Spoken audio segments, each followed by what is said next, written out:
Welcome to Baba academy online education digital class. હું ગૌરવ મકવાણા બાબા એકેડમીના online digital platform પર આપ સર્વે વિદ્યાર્થી મિત્રોનું હાર્દિક સ્વાગત કરું છું. આપણે ભણી રહ્યા છે ધોરણ 9, વિષય છે વિજ્ઞાન, જેમાં પ્રકરણ નંબર 1 છે આપણી આસપાસમાં દ્રવ્ય, જેમાં ભાગ 10 પહોંચ્યા છે. બરાબર, ભાગ 9 બરાબર, સ્ટેપ બાય સ્ટેપ થોડું કરતા કરતા ભાગ 9 પૂરા થયા અને ભાગ 10 પહોંચ્યા છે અને આજે લાસ્ટ લેક્ચર રહેશે. બરાબર, ભાગ 10 ની અંદર આ ચેપ્ટર પૂરું થઈ જશે. બરાબર, છેલ્લે કેટલું ભણાતા અવસ્થાઓ જોઈ હતી, ઠંડુ પાડવું, ગરમ કરવું. બરાબર, અહીંયા સુધી આપણે ભણ્યા હતા. બરાબર, હવે આગળ આવે છે બાષ્પીભવન. શું આવે છે? બાષ્પીભવન. બાષ્પીભવન કોને કહેવાય? તો સિમ્પલ ભાષામાં કહું તો હું તમને ભણાવતો હોય, બરાબર, બીજાની તો વાત ના કરાય, બરાબર, મારી જ વાત કરાય. હું તમને ભણાવતો હોય અને તમને કશું ખબર ના પડે, બધું ઉપરથી જાય, બાષ્પીભવન કહેવાય, સીધી વાત. બરાબર, પણ આપણે એવું તો છે નહીં. બરાબર, એવું તો નહીં હોય. બરાબર, 100% હું ભણાવતો હોઈશ ને તમને ખબર તો પડતી હશે. બરાબર, ચલો, તો જ તમે મને સાંભળતા હોય, તો જ જોતા હોય. બરાબર, બાકી જોવાના નથી. ચાલો, ઓકે, કંઈ વાંધો નહીં. દ્રવ્યની અવસ્થા બદલવા માટે શું ઉષ્મા આપવી કે દબાણ લાવવું, બદલવું આવશ્યક છે? દ્રવ્યની ઉષ્મા જે દ્રવ્યની અવસ્થા બદલવી હોય, બરાબર, જેમ કે પાણીનું વરાળમાં રૂપાંતર કરવું હોય, બરાબર, તો ઉષ્મા આપવી જરૂરી છે. આ ઝડપથી કરવું હોય તો જરૂરી છે. બરાબર, અને ધીરે ધીરે કરવું હોય તો ઓટોમેટિક થઈ શકે છે. વાતાવરણ ખુલ્લા વાતાવરણમાં તમે મૂકો તો ઓટોમેટિક થઈ શકે છે. બરાબર, એનો જવાબ હા પણ હું કહી શકું ને ના પણ કહી શકું. જેમ કે તમે ગેસ ઉપર તપેલી ભરી પાણી મૂકો, નીચેથી ચાલુ કરો તો ફટાફટ શું થઈ જશે? એ બાષ્પીભવન થઈ જશે, મતલબ કે વરાળમાં રૂપાંતરિત થઈ જશે. એક સમય એવો આવશે તપેલું ખાલી થઈ જશે. બરાબર, પાણી બધું બળી જશે. સેમ એ જ તપેલું પાણી ભરી અને ખુલ્લા વાતાવરણમાં મૂકો તો 2 દિવસ, 3 દિવસ, 4 દિવસ કે 5 દિવસે ખાલી થઈ જશે. ખાલી થઈ જશે મતલબ કે એનું પાણીનું બાષ્પીભવન થઈ જશે. બરાબર, એમાં સમય લાગશે. શું આપણા રોજિંદા જીવનમાંથી તમે કોઈ એવું ઉદાહરણ આપી શકો કે જેમાં પ્રવાહી તેના ઉત્કલન બિંદુ જેટલા તાપમાને પહોંચ્યા વિના જ વાયુ અવસ્થામાં રૂપાંતર પામી શકે? તો હા, એવું ઘણું બધું છે કે પાણી જે છે, જે તે વસ્તુમાં રહેલું છે, એને 100°C તાપમાન તમે નથી આપતા, તેમ છતાં શું થઈ જાય? વાયુમાં રૂપાંતરિત થઈ જાય. તો આ હોય છે, જેમ કે અહીંયા ઉદાહરણ આપેલા છે, હું સમજાવી દઉં. પાણીને વાતાવરણમાં ખુલ્લું રાખવામાં આવે તો તે ધીરે ધીરે વરાળમાં રૂપાંતરિત થઈ જાય. જેમ કે બીજું ઉદાહરણ આપ્યું, ભીના કપડાને ખુલ્લા વાતાવરણમાં સુકાઈ જાય. તમે કપડાં સવારે ધોયા, બરાબર, બહાર તડકાની અંદર તમે એને સૂકવ્યા તો શું થઈ જાય? ધીમે ધીમે એનું અંદર જે રહેલું પાણી જે છે એ ધીમે ધીમે તડકાની અંદર સૂકવો તો બાષ્પ સ્વરૂપે ઉડી જાય. બરાબર, એક સમય એવો થાય કે કપડાં સુકાઈ જાય. તો ઉપરના બંને ઉદાહરણોમાં શું થયું? પાણીનું શું થયું છે? પાણીનું બાષ્પીભવન થઈ ગયું. પાણી જે છે એ વરાળ બની અને શું થઈ ગયું? બાષ્પીભવન એનું વાતાવરણની અંદર બાષ્પીભવન થઈ જાય છે.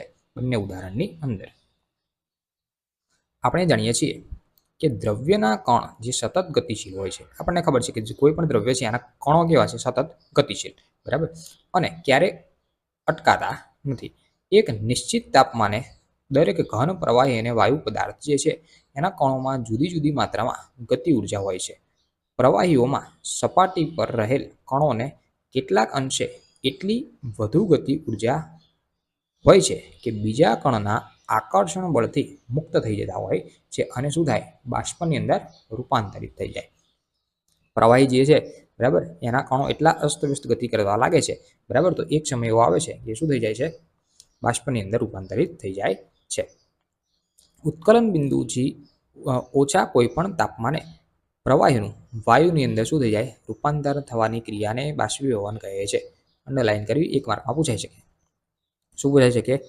કે ઉત્કલન બિંદુથી ઓછા તાપમાને પ્રવાહીને વાયુમાં રૂપાંતર થવાની જે ક્રિયા છે એને બાષ્પીભવન કહેવાય.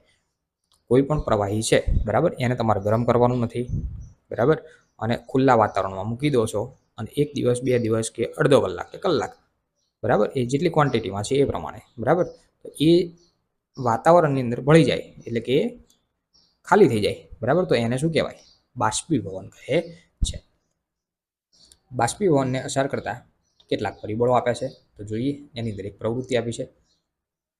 પ્રવૃત્તિમાં આપ્યું કે એક કસનળી એની અંદર 5 ml પાણી લઈ તેને બારી અથવા તો પંખા નીચે મૂકો. એક કસનળી લેવાની. હવે પહેલી વાત તો કસનળી હોય કેવી?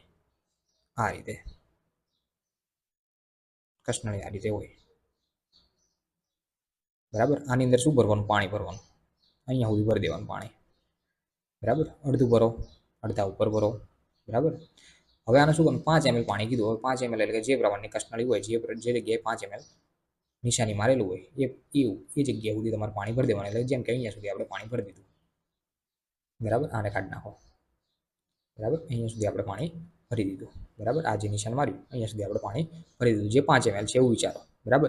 હવે આટલું જ પાણી લેવાનું, પણ કેમાં લેવાનું? ચાઇના ડીશમાં. એટલે કે ચાઇના ડીશ એટલે ફરી વખત કીધું, ચાઇના જવાનું નથી, ઘરની અંદર મળી જાય એટલે કે રકાબી. એટલે કે ચાઇના ડીશની અંદર 5 ml પાણી લઈ તેને બારી પાસે અથવા તો પંખા નીચે મૂકો. બંને વસ્તુ એક જ છે. એક કસનળી લીધી અને એક ચાઇના ડીશ. ચાઇના ડીશ હવે દોરવાનો પ્રયત્ન કરું છું, બરાબર.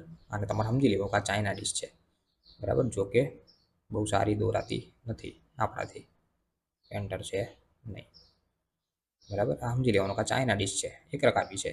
હવે આની અંદર જેટલું પાણી તમે નાખ્યું છે એટલું જ પાણી આની અંદર તમારે નાખવાનું થાય, ચાઇના ડીશની અંદર, એટલે કે રકાબીની અંદર.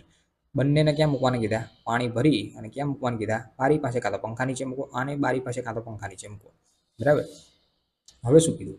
કે ખુલ્લી રાખેલી ચાઇના ડીશમાં 5 ml પાણી ભરી તેને તમારા વર્ગના કોઈ કબાટ અથવા તો વર્ગની છાજલી પર મૂકો. બીજી એક ચાઇના ડીશ લો, બરાબર. એને ક્યાં મૂકશો? 5 ml પાણી લો અને તમારા વર્ગના કબાટમાં અથવા તો છાજલી પર મૂકો. હવે શું કહે છે જોઈએ આગળ. ઓરડાનું તાપમાન નોંધો. જે જગ્યાએ તમે મૂકો છો ક્લાસની અંદર એનું તાપમાન કેટલું છે એ નોંધો. આ તમામ પરિસ્થિતિમાં બાષ્પીભવન માટે લાગેલ સમય અથવા તો દિવસોની નોંધ કરો. હવે તમે જે કસનળીની અંદર પાણી નાખ્યું છે, બરાબર, એનું જલ્દી બાષ્પીભવન નહીં થાય. હા, તમે રકાબીની અંદર ચાઇના ડીશની અંદર જે પાણી કંઈ નાખ્યું છે, બરાબર, એનું બાષ્પીભવન જલ્દી થઈ જશે. એનું કારણ શું થાય? કે જે પાણી જે છે એ વધારે ક્ષેત્રફળમાં રોકાયેલું છે, બરાબર. કેમાં રોકાયેલું છે? ક્ષેત્રફળ એનું વધારે છે, એટલે કે એને બાષ્પીભવન થવા માટે જગ્યા વધારે મળી રહે છે આ રીતે, બરાબર. આની અંદર છેકો છેક સુધી આ રીતે પાણી ભર્યું છે, તો આને બાષ્પીભવન થવા માટે જગ્યા એટલી મળતી નથી, બરાબર. એટલે કે જે રકાબીની અંદર, એટલે કે ચાઇના ડીશની અંદર પાણી ભરેલું છે એનું બાષ્પીભવન જલ્દી થશે. ભલે 2 દિવસે થાય, 3 દિવસે થાય, 4 દિવસે થાય, પણ કસનળી કરતાં જલ્દી સમયની અંદર થશે. એ તાપમાન ઉપર જાય, બરાબર. તમે તડકાની અંદર મૂકી દો તો સવારથી લઈને સાંજ સુધી બાષ્પીભવન થઈ જાય, પણ ઓરડાની અંદર મૂકો, રૂમની અંદર છાજલી પર કીધું એ પ્રમાણે મૂકો તો 2 દિવસે પણ થાય, બરાબર. એવું જરૂરી નથી, પણ કસનળી કરતાં પહેલું થઈ જશે, એ 100% વાત છે. વરસાદના દિવસમાં ઉપયુક્ત ત્રણેય તબક્કાનું પુનરાવર્તિત કરી અને તમારા અવલોકન નોંધો. જ્યારે ચોમાસાનો સમય હોય ત્યારે ફરી વખત આ જ વસ્તુનું અવલોકન કરો. શું જોવા મળે છે? બાષ્પીભવન પર તાપમાનની અસર, સંપર્ક સપાટીનું ક્ષેત્રફળ અને પવનની ઝડપ વિશે તમારું શું અનુમાન છે, બરાબર. બાષ્પીભવન કોઈ પણ વસ્તુનું જે થાય, રકાબીની અંદર હોય કે કસનળીની અંદર, તો એના માટે પહેલાં તો ક્ષેત્રફળ વિસ્તરેલું હોવું જોઈએ. ક્ષેત્રફળ એટલે કે આની અંદર તમે રકાબીની અંદર નાખો તો અહીંયા સુધી આ પાણી ભરેલું હોય, જો આટલા ભાગમાં, બરાબર. તો આને જલ્દી જગ્યા મળી રહેશે વાતાવરણની અંદર ભળવા માટે, બરાબર. અને આ કસનળીની અંદર આને જલ્દી જગ્યા મળતી નથી વાતાવરણમાં ભળવા માટે. સ્પષ્ટ ઉલ્લેખ એવો છે. તમે જોયું હશે કે બાષ્પીભવનનો દર નીચેના કારણોથી વધે છે. એમાં પહેલું છે સપાટીનું ક્ષેત્રફળ. ક્ષેત્રફળ વધે એટલે બાષ્પીભવન જલ્દી થઈ જાય, બરાબર. જોઈએ, આપણે જાણીએ છીએ કે બાષ્પીભવન એ સપાટી પર થતી પ્રક્રિયા છે, બરાબર. બાષ્પીભવન ક્યાં થાય? તો કે જેટલું સપાટી છે એની પર. સપાટીનું ક્ષેત્રફળ વધતા બાષ્પીભવનનો દર પણ શું થાય? વધે છે. ઉદાહરણ તરીકે કપડાં સુકાવવા માટે આપણે તેને પહોળા કહીએ છીએ, બરાબર. કપડાં સવારે ધોયા હોય, બરાબર, ડોલમાંથી જે પ્રમાણે ડૂચો વાળીને મૂક્યા હોય એવી ને એવી રીતે મૂક્યા હોય વર્ગણી પર, તો એ આખો દિવસ જશે ને તો એ સુકાશે નહીં, બરાબર. ઉપર સુકાઈ જાય ને એના ખોલશો ને તો અંદર પાછા ભીના છે, બરાબર. પણ એ જ કપડાને ધોયા પછી કમ્પ્લેટ તમે ખોલી નાખો, બરાબર, એકદમ ફેલાવી દેશો અને પછી સુકવશો તો જલ્દી સુકાઈ જશે.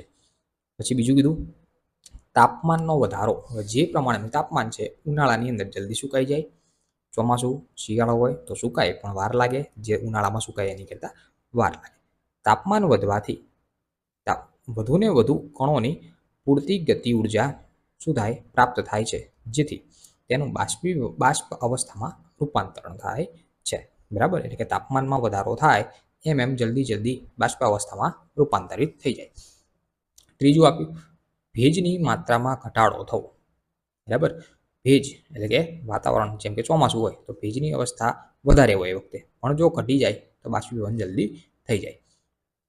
હવામાં રહેલી પાણીની બાષ્પની માત્રાને ભેજ કહે છે. હવાની અંદર અમુક વખત તમને ઠંડો પવન આવતો હોય, અમુક વખત ગરમ પવન આવતો હોય, બરાબર, તો એની અંદર એક પ્રકારે ભેજ રહેલો હોય છે. કોઈ નિશ્ચિત તાપમાને આપણે આપણી હવામાં એક નિશ્ચિત માત્રા કરતાં વધુ પાણીની બાષ્પ રહી શકે છે. જ્યારે હવામાં પાણીના કણોની માત્રા પહેલેથી જ વધુ હોય તો બાષ્પીભવનનો દર ઘટી જાય છે. હવે ઝડપથી પવન ફૂંકાતો હોય, બરાબર, પણ એ પવન ભેજવાળો હોય તો જલ્દી કપડાં કે કોઈ પણ પાણી સુકાતું નથી. કારણ કે હવાની અંદર જ બાષ્પ રહેલી છે, તો એ ઝડપથી એને જે બાષ્પ આપણે સુકાવવા માટે મૂકી છે એને સૂકવતું નથી. પછી છે પવનની ઝડપમાં વધારો. એક સામાન્ય અવલોકન છે કે વધુ પડતા પવનમાં કપડાં ઝડપથી સુકાઈ જાય છે. વધુ પડતા પવનને કારણે પાણીની બાષ્પના કણો શું થાય પવનની સાથે ઉડી જાય છે, જેથી આસપાસની પાણીની બાષ્પ શું થઈ જાય ઘટી જાય છે. બરાબર, આસપાસ પાણીની માત્રા ઘટી જાય છે. એટલે કે એના મુખ્ય આટલા કારણો જે છે, બરાબર, કયો તો કે પહેલા તો ક્ષેત્રફળ વધવું. ક્ષેત્રફળમાં જેટલો વધારો હોય એટલું ઝડપથી સુકાઈ જાય. તાપમાનમાં જેટલો વધારો હોય એટલું ઝડપથી સુકાઈ જાય. ભેજની માત્રામાં ઘટાડો થઈ ગયો હોય વાતાવરણની ભેજની માત્રામાં તો પણ ઝડપથી સુકાઈ જાય. અને પવનની ઝડપમાં વધારો થાય તો પણ શું થઈ જાય ઝડપથી સુકાઈ જાય છે. બરાબર, તો બાષ્પીભવનને અસર કરતા પરિબળોમાં આટલા એના શું હતા કારણો હતા. ચાલો આગળ આપ્યું છે હવે આગળનો ટોપિક, બાષ્પીભવનને ઠંડક કેવી રીતે ઉદ્ભવે છે. બાષ્પીભવનને કારણે ઠંડક કેવી રીતે ઉદ્ભવે, બરાબર, તો એ જોઈએ. ખુલ્લા પાત્રમાં રાખેલ પ્રવાહીમાં દરેક તાપમાને સતત બાષ્પીભવન થતું રહે છે. ખુલ્લું પાત્ર હોય, બરાબર, તો એની અંદર ઝડપથી બાષ્પીભવન થતું હોય. બાષ્પીભવન દરમિયાન ઉર્જાને પુનઃ પ્રાપ્ત કરવા માટે પ્રવાહીના કણો પોતાની આસપાસની ઉર્જાનું શું કરે અવશોષણ કરે છે, જેને આસપાસમાં ઠંડક ફેલાય છે. જેને લીધે શું થાય આસપાસમાં ઠંડક ફેલાતી જણાય છે. જ્યારે તમે એસિટોન, હવે એસિટોન શું છે તો કે જે તમે નખ પોલિશ કરો છો, બરાબર, છોકરીઓ નખ પોલિશ કરે એ નખ પોલિશને દૂર કરવા માટે વપરાતું પ્રવાહી છે, જેને એસિટોન કહે છે. આ ખાલી જગ્યામાં પૂછાય છે કે એસિટોન ખાલી જગ્યા છે નખ પોલિશ પર દૂર કરવાનું એક પ્રવાહી. એને તમે પોતાની હથેળી પર મૂકો ને તો ત્યારે ઠંડુ ઠંડુ લાગે તમને, બરાબર, પોતાની હથેળી પર મૂકો એટલે કેવું લાગે ઠંડુ લાગે. તેના કણ તમારી હથેળી કે તેની આસપાસમાંથી ઉર્જા મેળવે છે અને બાષ્પીભવન પામે છે, બરાબર, અને શોષણ થઈ જાય એટલે બાષ્પીભવન થઈ જાય, ઉડી જાય કહેવાનો મતલબ. જેથી હથેળી પર ઠંડકનો અનુભવ થાય છે. હથેળી પર તમે એને રાખો એટલે ઠંડુ લાગે અને તરત અમુક સેકન્ડોની અંદર એ શું થઈ જાય છે બાષ્પીભવન થઈ જાય છે. ખૂબ ગરમીના દિવસના અંતે લોકો પોતાની છત અથવા તો ખુલ્લી જગ્યાઓ પર પાણીનો છંટકાવ કરે છે, કારણ કે પાણીની બાષ્પીભવન ગુપ્ત ઉષ્મા જે છે એ ગરમ પાણીને શું કરે છે ઠંડી બનાવી દે છે. બરાબર, ઉનાળાના સમયની અંદર ગામડામાં રહેતા હોય તો ઘરની આજુબાજુ એવું જરૂર નથી ગામડામાં આવી પ્રક્રિયા વધારે જોવા મળે. મોટું આંગણું હોય, સિટીમાં રહેતા હોય તો ફ્લેટમાં રહેતા હોય ક્યાં પાણી છાંટવાનું, ફ્લેટમાં છાંટવાનું એવું હોતું નથી. બરાબર, એટલે ગામડામાં રહેતા હોય કે સિટીમાં રહી બી થઈ શકે છે, બરાબર, તો આજુબાજુ આંગણું મોટું હોય તો શું કરતા હોય પાણી છાંટતા હોય એટલે એનાથી શું થાય ઠંડો પવન તમને આવે છે. શું તમે બાષ્પીભવનને કારણે ઠંડક ઉત્પન્ન થતી હોય તેવા અન્ય ઉદાહરણો આપી શકો છો, બરાબર, એવા ઘણા બધા ઉદાહરણો છે. ગરમીના દિવસોમાં સુતરાઉ કાપડ શા માટે પહેરવા જોઈએ. ગરમી હોય ઉનાળો ત્યારે સુતરાઉ કાપડ શું કામ પહેરવા જોઈએ, કારણ કે એનાથી આપણને શું થાય પરસેવો મતલબ કે એનાથી ઠંડક રહે, બરાબર, ગરમી ઓછી લાગે કહેવાનો મતલબ. વ્હાઇટ કપડાં પહેરો ગરમીની અંદર, કાળા કપડાં પહેરો તો એની પર ગરમી વધારે લાગે, બરાબર, વ્હાઇટ કપડાં પહેરો તો એની અંદર શું થાય તમને ગરમી ઓછી લાગે છે. શારીરિક પ્રક્રિયાઓને કારણે ઉનાળામાં એટલે કે ગરમીના દિવસોમાં આપણે વધુ પરસેવો વળે છે, જેનાથી આપણને ઠંડક મળે છે. બરાબર, પરસેવો જેમ વધુ વળે ને એટલે એટલી તમને ઠંડક મળે. બરાબર. શરીરની અંદર જેટલો પરસેવો વધારે થાય એટલી ઠંડક તમને મળે છે. જેમ કે આપણે જાણીએ છીએ કે બાષ્પીભવન દરમિયાન પ્રવાહીની સપાટીના કણ આપણા શરીર કે આપણી આસપાસથી ઉર્જા મેળવી બાષ્પમાં ફેરવાઈ જાય છે. શેમાં ફેરવાઈ જાય છે? બાષ્પની અંદર ફેરવાઈ જાય છે. અને બાષ્પીભવન ગુપ્ત ઉષ્મા જેટલી જ ઉષ્મા ઉર્જાનું આપણા શરીરમાં શું થાય? શોષણ થાય છે અને શરીરને શું મળે છે? ઠંડક મળે છે. જો કે સુતરાઉ કાપડમાં પાણીનું અવશોષણ થતું હોય છે. સુતરાઉ કાપડ છે એની અંદર પાણીનું શું થાય? અવશોષણ થાય. તેથી આપણને શું થાય? પરસેવો તેમાં શું થાય? અવશોષિત થઈ વાતાવરણમાં સહેલાઈથી બાષ્પીભવન પામે છે. બરાબર. એટલે આપણને શું લાગે છે? ઠંડક લાગે છે. ઉનાળાના સમયમાં પણ તમને શું જોવા મળે છે? ઠંડક જોવા મળે છે. આગળ બીજું એવું આપ્યું છે કે બરફ જેવા ઠંડા પાણીથી ભરેલા પ્યાલાની બહારની સપાટી પર પાણીના ટીપા શા માટે બાજી જાય છે? હવે તમે ફ્રીજમાંથી બોટલ કાઢી એ બોટલનું પાણી સ્ટીલના ગ્લાસની અંદર નાખો, બરાબર, તો બહાર શું જામી જાય? એ શું કહેવાય? મતલબ કે એનો પરસેવો તો ના કહેવાય, બરાબર. એ ઠંડક એની બાષ્પ જે છે એ બહાર આવે છે, બરાબર. એટલે કે કોઈ પાત્રમાં આપણે બરફ જેવું ઠંડુ પાણી ભરીએ ત્યારે થોડા જ સમયની અંદર પાત્રની બહારની સપાટી પર પાણીના ટીપા નજર સમક્ષ આવવા લાગે છે. આ તમને બધાને ખબર છે. કેમ આવે છે? તો કે હવામાં રહેલી જે બાષ્પ છે એટલે કે એની ભેજ એની ઉર્જા જે છે એ ઠંડા પાણીના સંપર્કમાં આવવાને લીધે ઓછી થઈ જાય છે, બરાબર. આવું કેમ થાય? તો કે હવાની જે બાષ્પ છે એ ઠંડા પાણીના સંપર્કમાં આવે એટલે કેવી થઈ જાય? ઓછી થઈ જાય. એટલે બહારના ભાગે તમને શું જોવા મળે છે? બાષ્પ બાજી ગયું હોય એવું જોવા મળે છે, બરાબર, જામી જાય. અને તે પ્રવાહી અવસ્થામાં શું થઈ જાય? ફેરવાઈ જતી હોય છે, જે આપણને પાણીના ટીપા સ્વરૂપે જોવા મળે છે, બરાબર. એ ક્યાં જોવા મળે છે? તો કે ગ્લાસની આજુબાજુ તમને પાણીના ટીપા સ્વરૂપે જોવા મળે છે, બરાબર. તો અહીંયા આ ટોપિક પૂરો થયો, આ લેક્ચર પૂરો થયો અને અહીંયા આખું ચેપ્ટર પૂરું થયું, બરાબર. આ પ્રશ્નો તમારે લખવાના રહેશે, પછી તમારે સ્વાધ્યાય લખવાનું રહેશે, બરાબર. સ્વાધ્યાય તમારે જાતે લખવાનું રહેશે. સ્વાધ્યાયની અંદર વિકલ્પો આવ્યા છે, બરાબર. અમુક પ્રશ્નો બી આપેલા છે, બરાબર. તો આ તમે જાતે લખી લેશો. ક્લિયર? તો અહીંયા આપણો લેક્ચર પૂરો. સો થેન્ક્સ ફોર અટેન્ડિંગ.